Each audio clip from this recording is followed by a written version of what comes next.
Assalamualaikum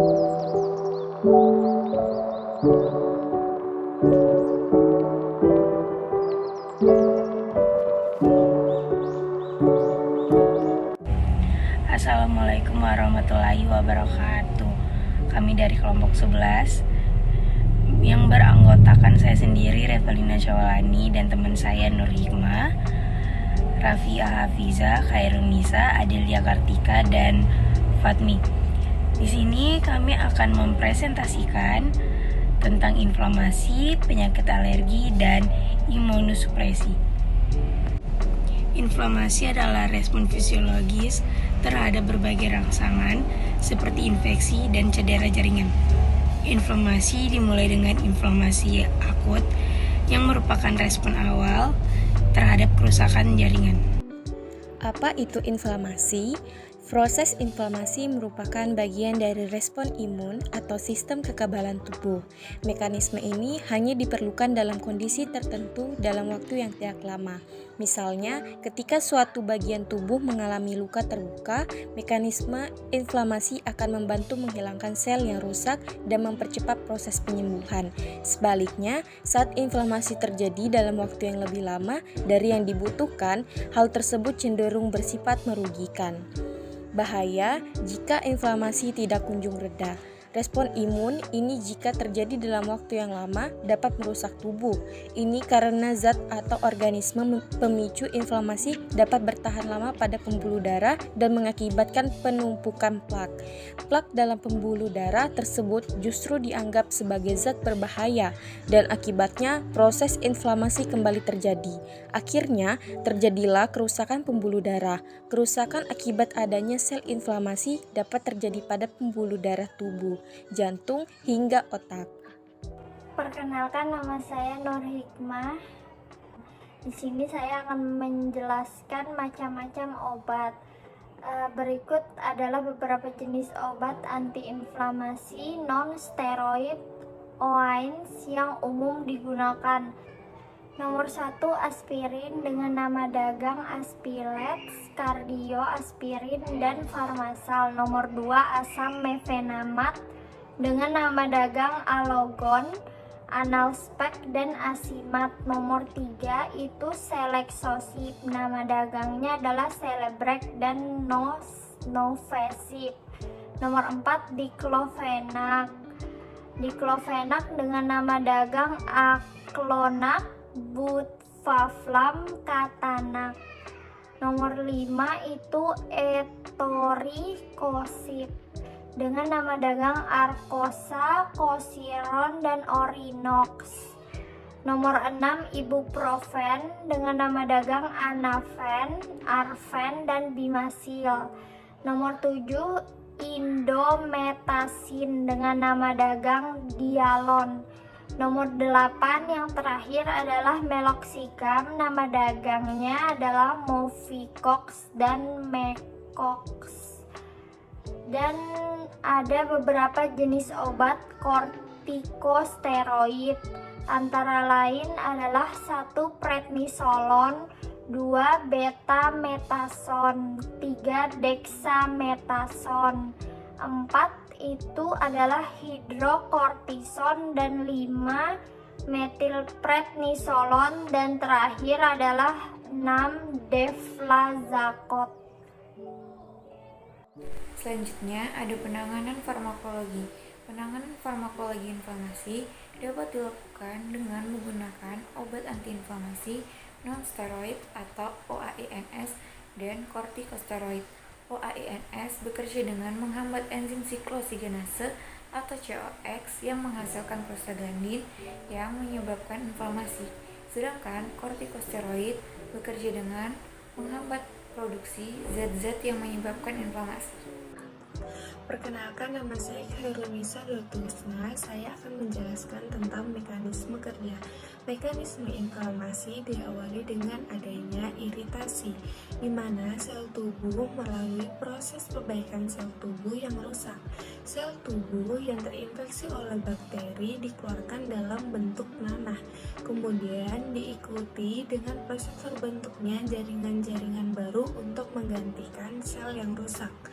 Obat antiinflamasi non-steroid atau biasa disebut OAINS bekerja dengan cara menghambat produksi senyawa kimia khusus atau prostaglandin yang menyebabkan inflamasi. Cara kerja OAINS dalam menghambat prostaglandin mirip dengan cara kerja obat golongan kortikosteroid, tetapi tidak menimbulkan banyak efek samping seperti pada penggunaan kortikosteroid.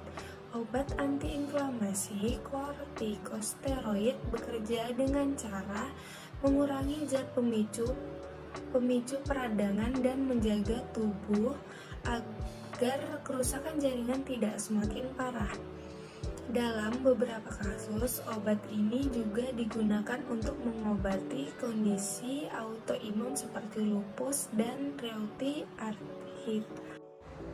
Indikasi obat antiinflamasi non-steroid atau non-steroidal anti-inflammatory drugs atau NSAID adalah kelompok obat yang digunakan untuk mengurangi peradangan, meredakan nyeri, dan menurunkan demam. NSAID sering digunakan untuk mengatasi sakit kepala, nyeri menstruasi, keseleo, atau nyeri sendi. Kortikosteroid sering digunakan untuk meredakan peradangan pada beberapa kondisi, seperti alergi, lupus, rheumatoid arthritis, pemphigus vulgaris, dan mengobati polip hidung tanpa operasi. Obat ini berfungsi menekan peradangan untuk pemecahan lemak, karbohidrat, dan protein. Selanjutnya, saya akan menjelaskan tentang efek samping penggunaan obat dari antiinflamasi kortikosteroid. Yang pertama, ada kenaikan berat badan. Yang kedua, tekanan darah tinggi. Yang ketiga, kaki akan menjadi bengkak. Yang keempat, hipokalemia. Yang kelima, kepala terasa sakit. Yang keenam, lemah otot. 7. Buffalo hump, yaitu pembengkakan seperti punuk di punggung atas.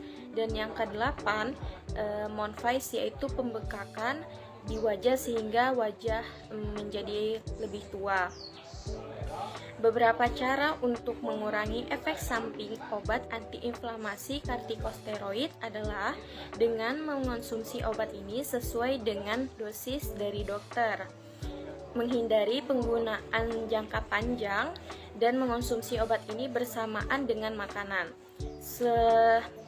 Selain itu, ada juga dapat memperbanyak asupan kalsium dan vitamin D untuk menjaga kesehatan tulang.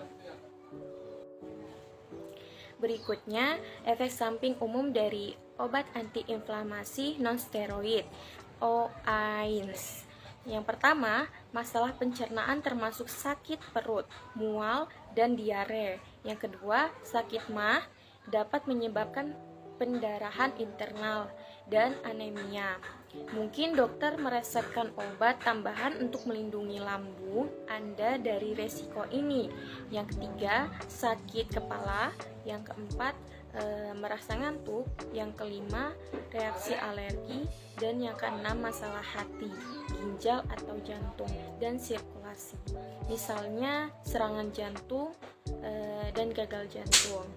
Berikut cara-cara mengurangi efek samping obat antiinflamasi non-steroid OAINS. Yang pertama, minum obat dengan makanan atau susu untuk membantu melindungi lambung Anda. Kedua, hindari minum alkohol saat menggunakan OAINS. Yang ketiga, jangan merokok atau mengunyah tembakau saat mengenakan OAINS. Dan yang keempat, minum banyak air untuk membantu mengurangi efek samping seperti sakit kepala dan pusing.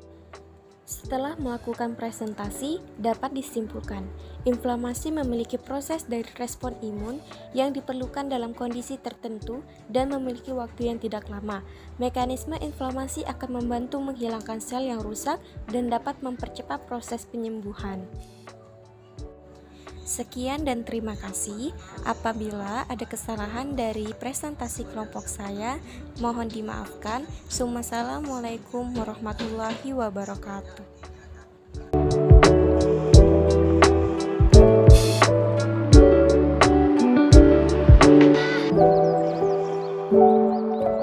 wabarakatuh.